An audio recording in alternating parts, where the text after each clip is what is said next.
কুয়েতের অপরাধ দমন আইনের আওতায় সদ্য সমাপ্ত বছরে প্রায় 40,000 অভিবাসীকে নিজ দেশে ফেরত পাঠানো হয়েছে। আইন শৃঙ্খলা বাহিনীর অভিযানে দেশটির বিভিন্ন এলাকা থেকে তাদের আটক করা হয়। ফেরত পাঠানো কর্মীদের আঙুলের ছাপ নিয়ে কালো তালিকাভুক্ত করা হয়েছে।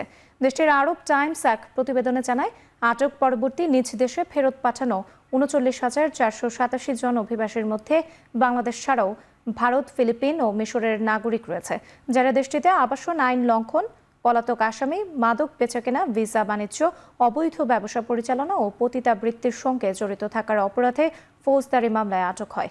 ফেরত পাঠানো নারী পুরুষ কেউই পুনরায় নতুন ভিসা নিয়ে কুয়েত প্রবেশ করতে পারবেন না।